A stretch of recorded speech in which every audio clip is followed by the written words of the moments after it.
everybody, and welcome back to another episode of The Male Perspective. I am your host, Lana Reid, and today, on this day, I have with me a gentleman by the name of Khazire Ghany.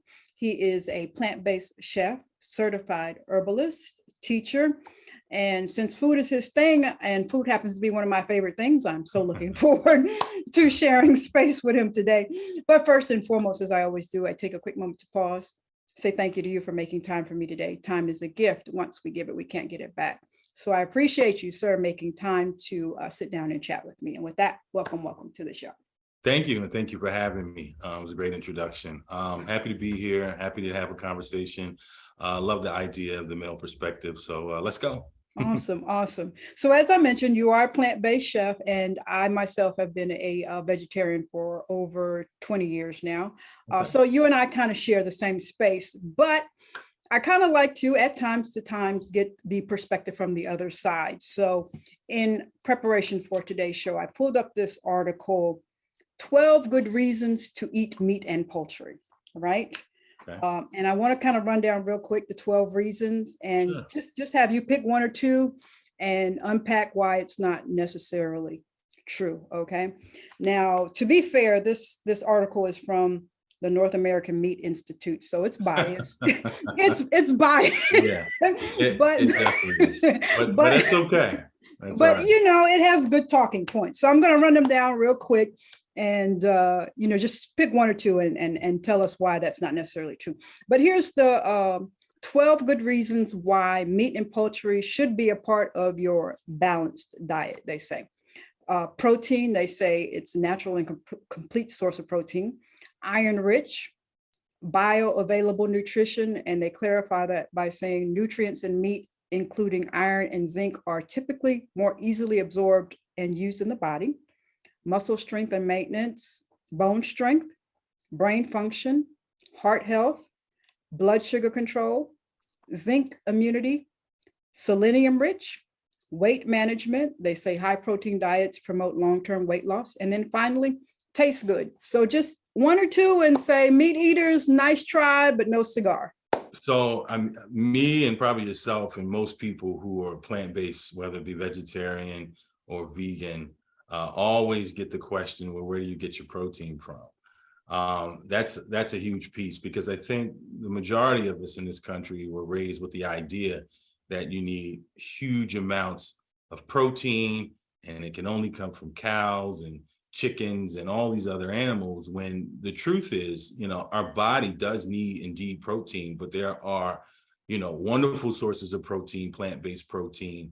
And protein is almost in every plant on some level. And that's what people don't realize. And when they actually do a little bit of research, now all you have to do is really Google to see how much protein the body actually needs to function normally. Mm-hmm. It's not this exorbitant amount that we think. Right. Mm-hmm. So if you have a balanced diet and if you're plant-based, you can absorb protein from a multitude of sources, green leafy vegetables, whether it be legumes, nuts. Throughout, the entire plant-based diet, there's tons of protein. In terms of a lot of the mineral absorption and things that they discuss, the interesting thing that I always found was that, let's take a cow, for example, right? We eat meat, or not we, you and I, but people eat beef, and they think, okay, well, this cow has all of these wonderful nutrients. But what they don't understand is that the cow actually gets its nutrients from the plants. And we're just really, including the middleman as opposed to cutting out the middleman. So if you go to the source, you'll get your zinc, you'll get your magnesium, you'll get your sodium, which is something that we do need. A lot of folks think, high blood pressure, we don't need sodium. We need all these electrolytes, and we need all of these different minerals and vitamins, et cetera, amino acids, et cetera, but they all originate, in most cases, from some form of plant. So we can get them by cutting out the middleman. And then the last thing in terms of taste good, well,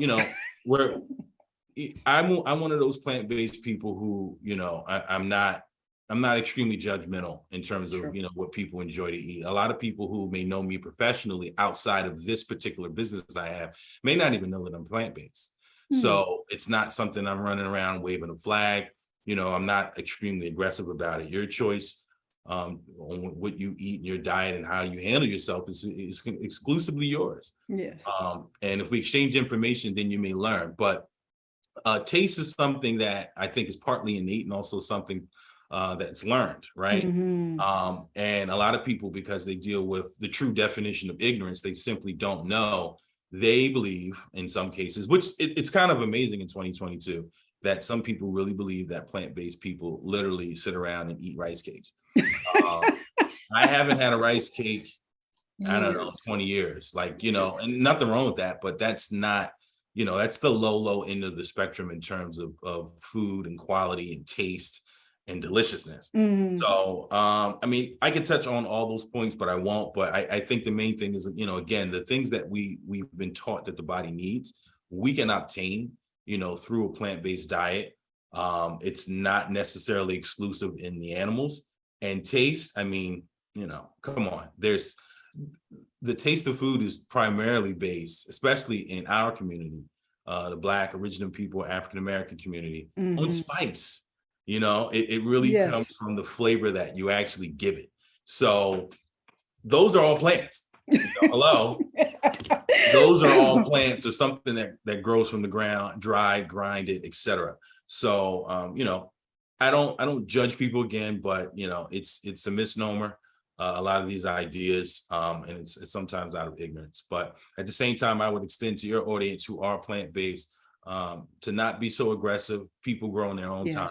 If someone wants information, you provide them with knowledge, and you allow them to apply that knowledge in their own due time and become wise and develop wisdom to ultimately understand what's best for them. True. I think that's one of the biggest turnoffs. You know, sometimes you're in conversations and like within the first 3 sentences, it's like, hey, by the way, I'm vegan. And like, okay, all right, calm down a little bit, calm down. Okay. Right. We know. And also, you know, you mentioned like in 2022, a lot of the misconceptions, like I started this 20 years ago, and I come from a true Southern background, North Carolina, and I would go home and auntie, I don't eat meat anymore. And they like, you've been out in California with them foo-foo people for too long. You know, what you're going to, so, you know, there's a lot of misconceptions. It's like, do all you eat is salad? No, there's a plethora of things for me out there to eat. But this brings me to the next question. Coming from a Southern background, coming from a lot of, even in today, a lot of the misconceptions about the plant-based lifestyle, one of the things that people struggle with when they are considering making the shift, and you brought this up, is this issue of cow's milk and cheese, which is very addictive to the taste buds. So people are like, I would, but what am I going to do for pizza? What am I going to do for lasagna? My mom's macaroni and cheese, a cheeseburger. So what are some substitute tasty options that are out there for people to make these transition substitutes with? It's a good question. So I think a lot of folks, including myself, when I transitioned from, primarily a meat-based diet to more of a plant-based diet, the last thing to go was the cheese. I do know people who don't like cheese at all, but I look at them kind of strange. It's kind of rare. Most folks in this society, really enjoy cheese. So that's very difficult to kind of rid from your diet.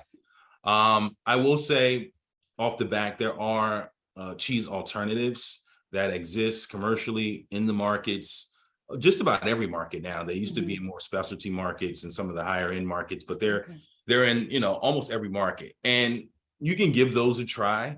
Some of them are okay in terms of taste. Some of them are great.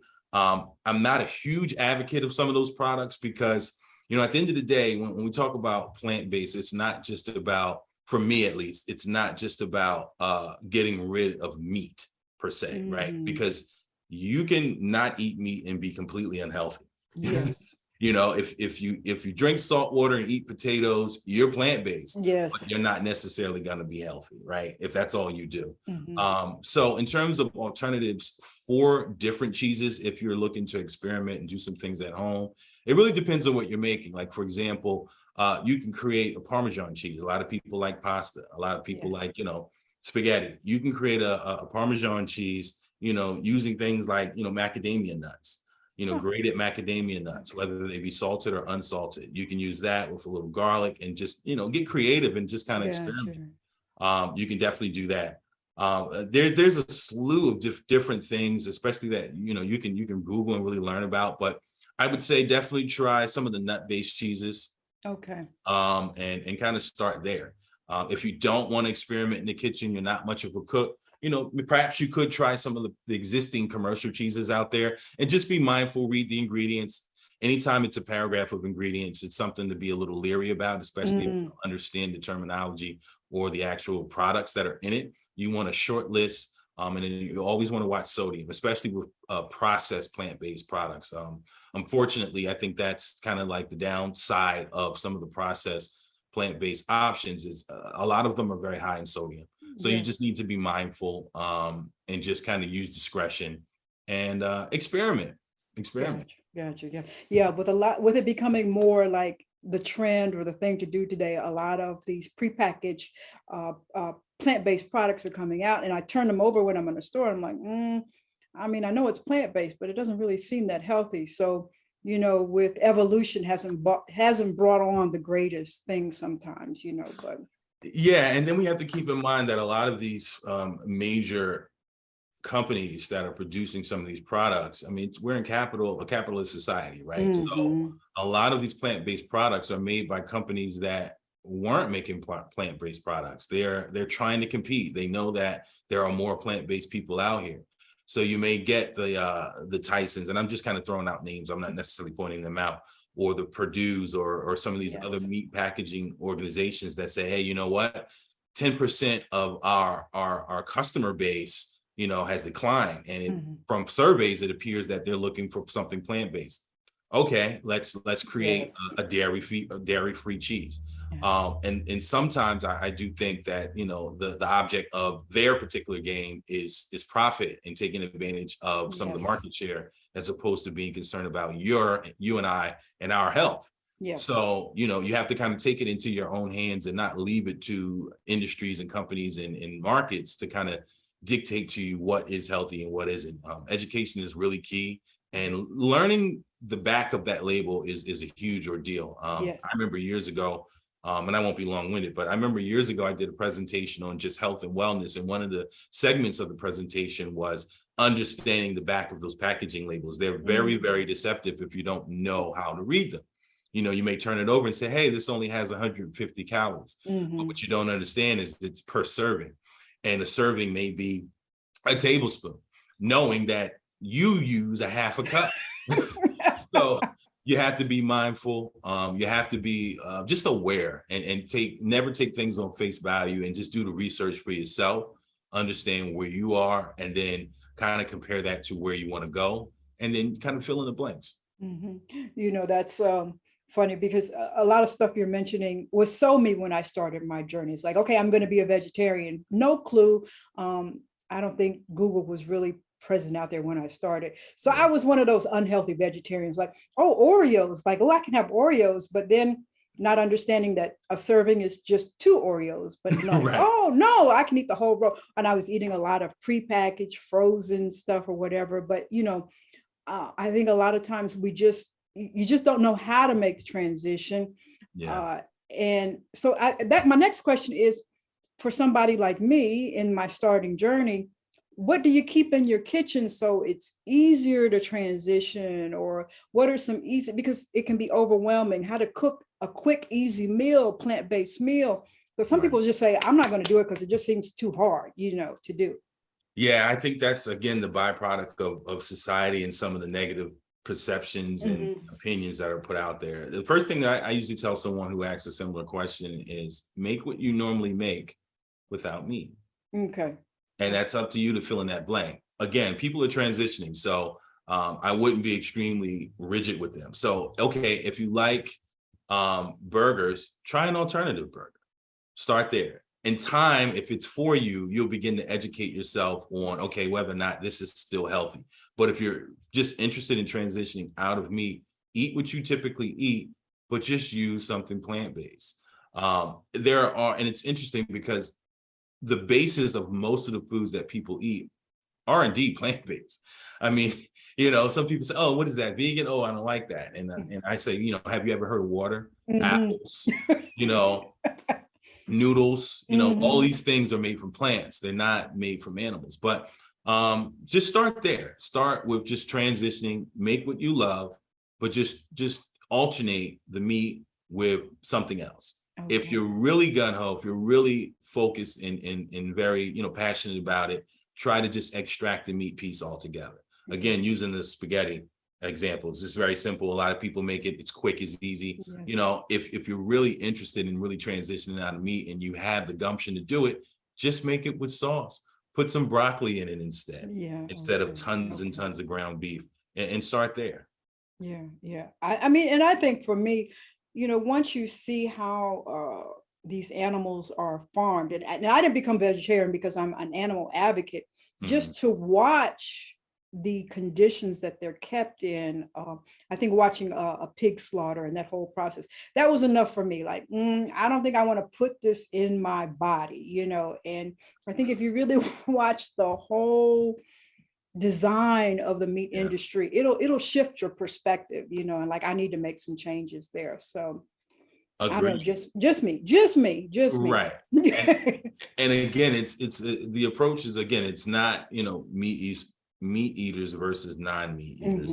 It's about your individual well-being. And we have only a certain amount of heartbeats on the planet. So don't you want to make sure that, you're living at your maximum capacity, if possible? I mean, none of us is perfect.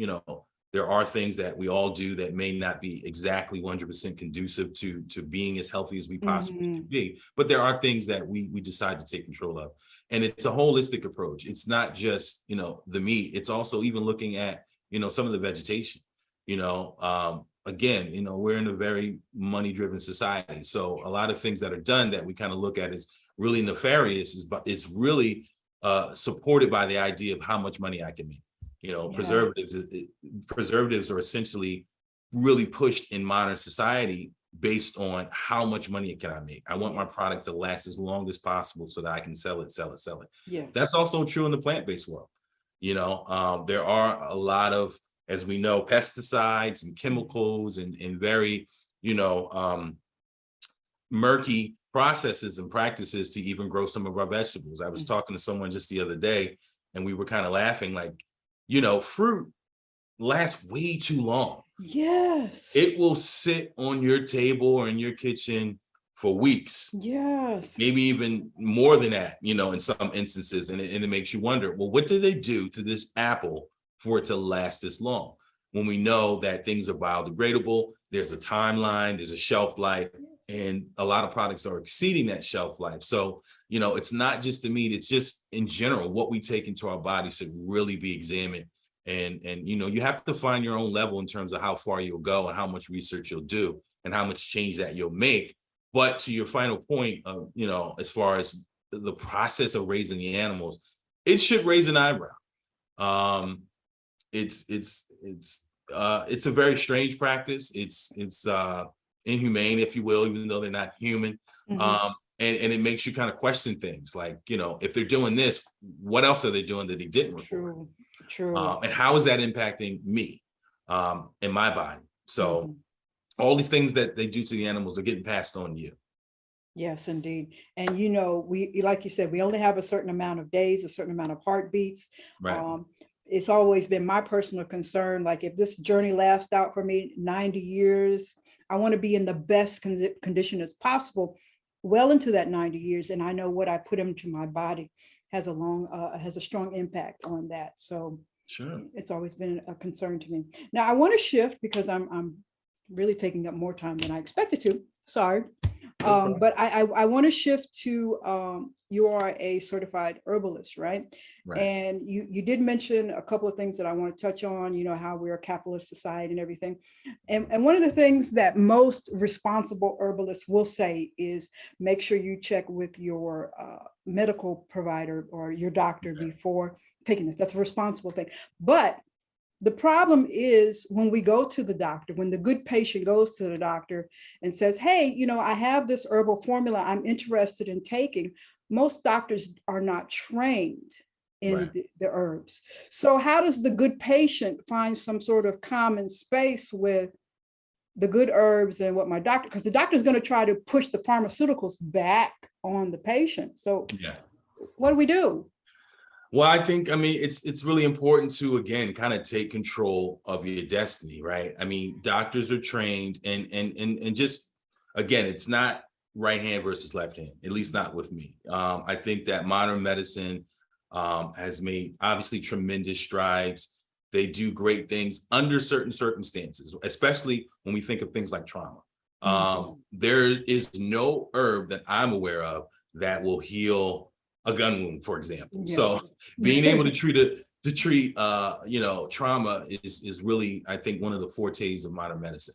But you have to take control of your health and your destiny and recognize that, your doctor is an advisor.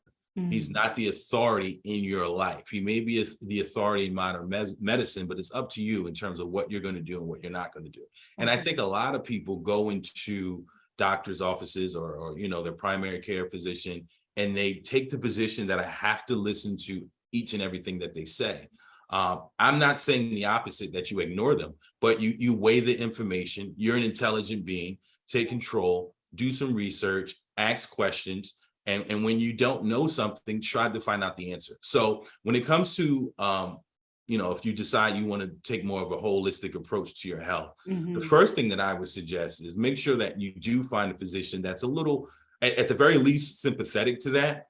There are physicians out there who are trained in medical school, standard modern medical school, that do understand that folks want more of a plant-based, holistic, pharmaceutical-free approach to their health.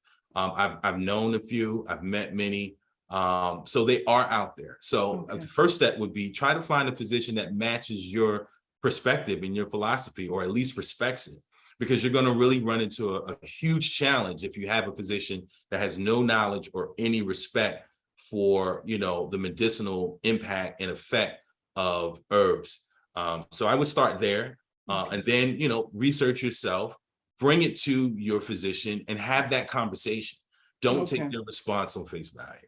Okay, good tips, good tips. Because, I think, like I said, with the emergence of a lot of people today really trying to shift to a more holistic approach, there is some sort of friction between your traditional medical practices, and a lot of people are really struggling. I mean, I was having a conversation with my mother, and, she's, typical Southern Black diet and stuff. So we've got the high blood pressure, pre-diabetes stage or whatever. So the doctor has her on this medication, but she's like, I don't want to take this.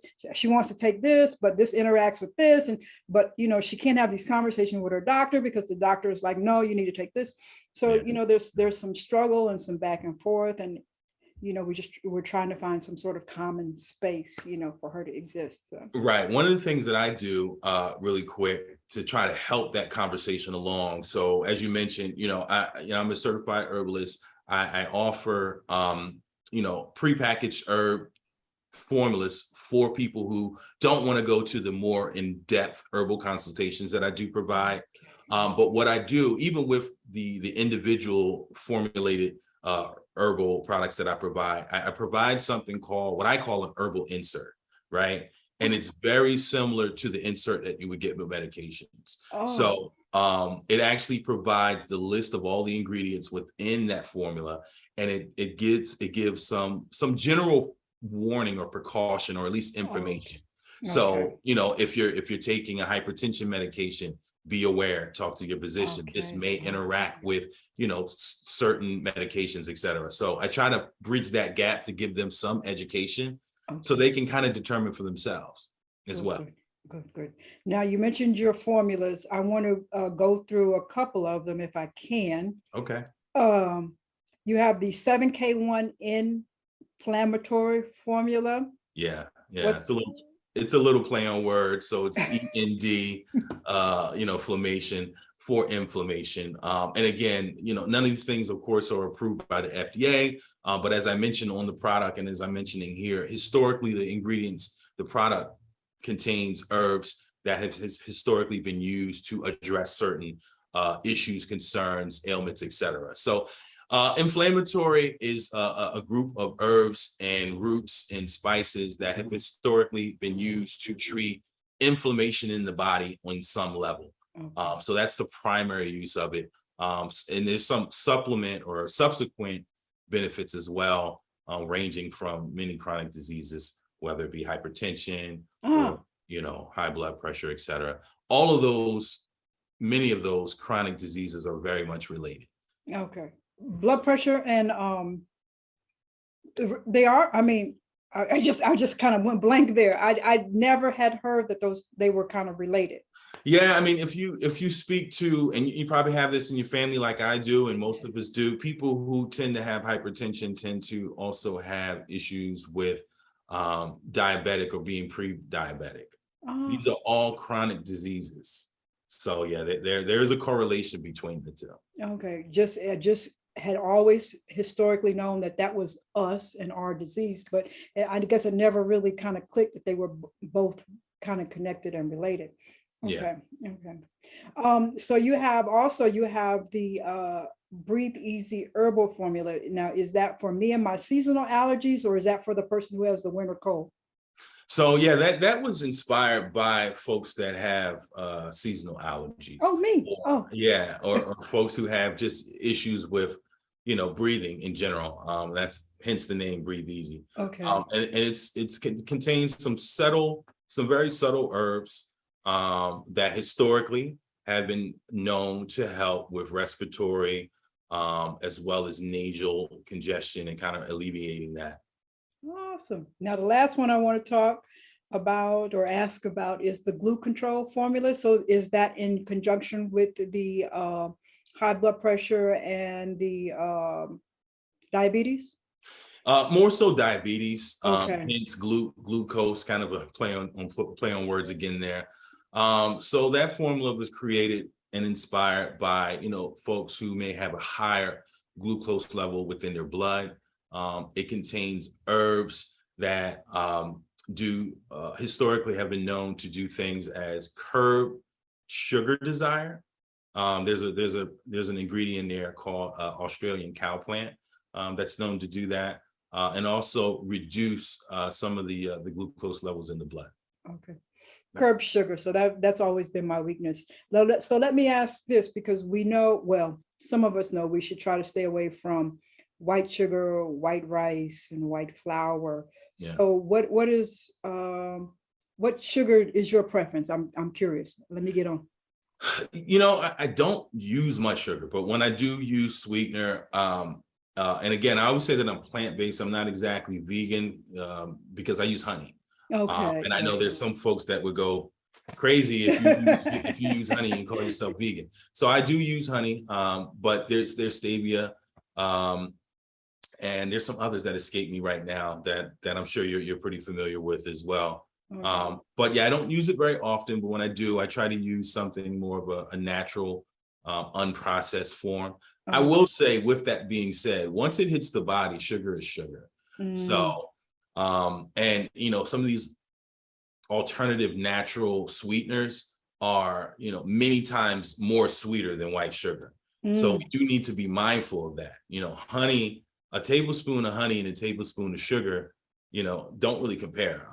Stevia is extremely sweet. So you still have to be mindful in the amount that you use. The benefit when it comes to not using sugar, for example, most white sugars are processed through bone marrow, thus making them not vegan. You will see on certain labels that they'll literally say vegan on the sugar, and you kind of wonder, well, why do you point that out? It comes from sugarcane, because a lot of sugar plants will process it and sift it through bone marrow. Why exactly they do that, I'm not entirely sure.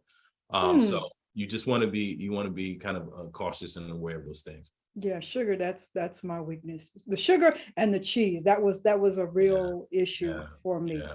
And the whole learning curve of transitioning to plant-based, the things that you can't have, like gummy bears, like when younger days, like I used to tear up some, but you can't have gummy products because that's meat in there, and it's just a whole evolution that you have to go through. But you take your time. I mean, you definitely take your time. I'm constantly learning. Everyone's constantly learning. I speak to a lot of people who, inform me that they're plant-based.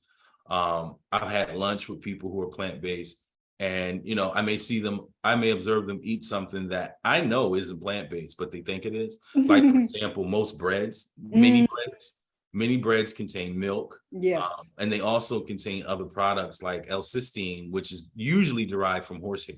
So a lot of times they're not aware of that. But, your education is an ongoing thing. Yeah. And it's really up to you to decide, when you say, okay, that's enough, and this is my limit, and just kind of know the ledge.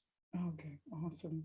Now, also, I want to make sure I let everybody know that in addition to the herbal remedies, you have some wonderful spices, just a wide array of spices for every taste bud, and they range from across the world. The type, but the one I want to know about in particular, I think I know.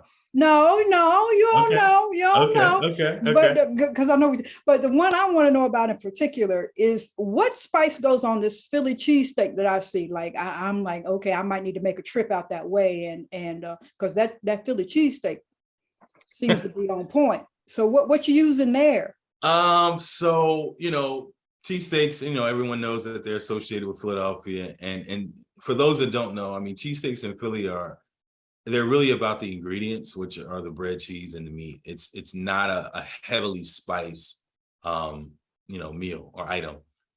Myself, I've done a number of what I call steak and takes in Philadelphia and in Connecticut. So I do it a little different, right? So I do a plant-based meat, but I spice it very much so. And the spice that I primarily use is the savory garlic and herb. It's sort of an all-purpose seasoning. All my seasonings, savory garlic and herb. All my seasonings are 100% organic. In some instances, I actually, have grown and dried them myself. But if I don't do that, I get them from well-vetted organic sources. They contain no caking agents, no preservatives. It's just the spice from the herb. And that's one that is great to use on a bunch of things. But when I make my cheesesteaks, I use the savory garlic and herb, amongst some other things that I won't discuss. But that's one of the primary spices. Yeah. That's no fair. Fair. I was looking through the pictures. I was like, oh, I want that. Oh, I want that. Oh, I want that. I was like, oh, I even saw because I just said sweets are my thing. You have a sweet potato, did I see a sweet potato casserole or some sort of? A sweet potato crunch. So that is an adaptation of an old family recipe that came before my grandmother. My family has a recipe book that is, I don't know how long it's been around, but it's been around for a very long time. And so we, holidays and things like that, special occasions, my grandmother and other members of my family, they make this sweet potato casserole. And I kind of converted it and made it my own, and it usually does well at catering events. It's primarily obviously sweet potato. It's very, very sweet. So you should really not have too much, but people tend to, moan. Okay, so if you see a lady show up with just a fork and a knife in her hand at the front door, like that's what I'm here for, the Philly cheesesteak and the sweet potato. So I'll be there. I got you. I'll take care of it. So you mentioned that these are family recipes. Any chance of a cookbook coming along the way, or? It's a possibility. It's only 24 hours in a day, and I do so much, but rest assured, all of my recipes are well documented. I have over 30 recipes down to the measurement and direction ready to go. It's just a matter of time before I make them available to the public. And actually on my website, 7K1 Cuisine and Wellness, there are a few recipes on there already. And I'll probably continue to release a few for free, but ultimately I will compile them and kind of make them available. Awesome. I love it. Now, one of the things we are tasked to do as seasoned people in our communities is pass on knowledge to the younger generation. So I know you mentioned that you are doing some work mentoring the younger folks and stuff like that. Could you share with us some of the work that you're doing? So I'm in Philadelphia. we're working on building what will ultimately be like a community center. It's called the Universal Street Academy. It's in the construction stage, although we do some things in and around it currently. And it's situated in North Philadelphia on Germantown Avenue. We have all the social media outlets you can contact and get in touch with us. And we're accepting donations, but even without the donations, we're going to make it happen. So we're building a very large community and activity center.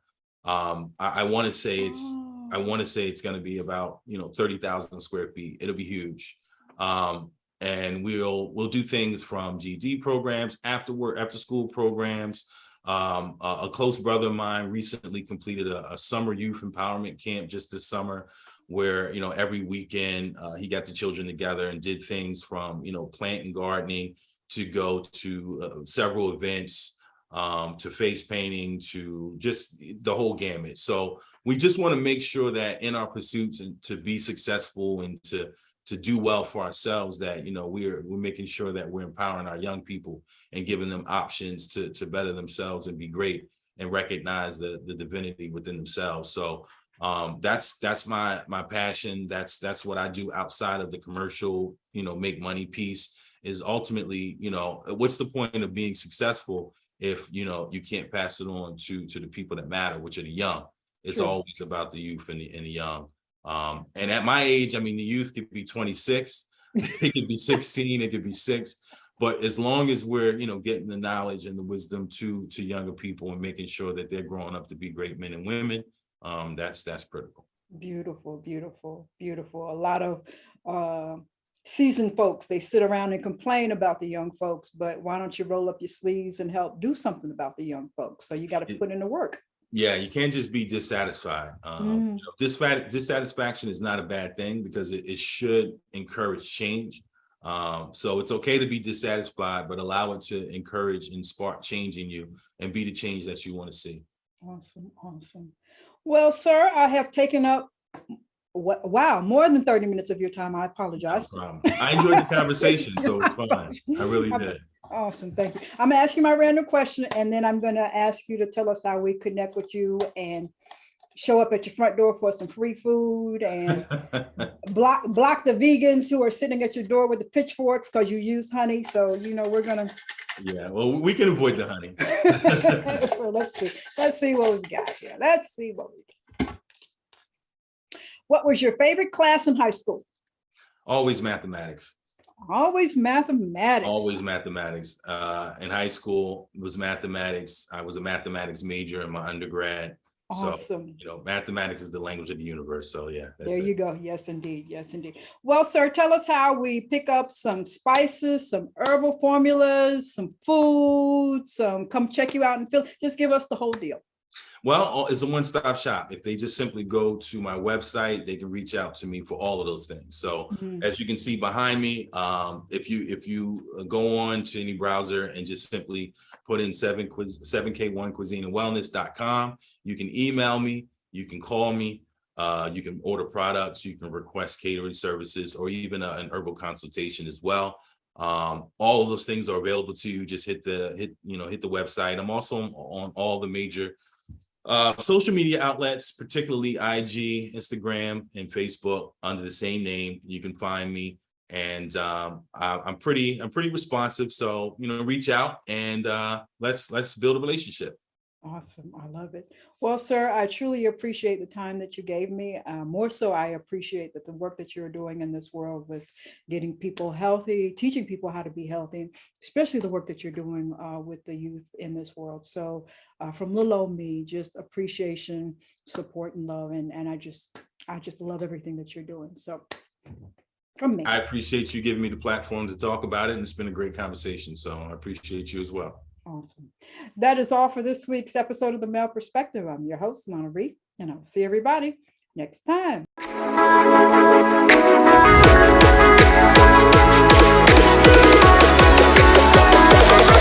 Oh.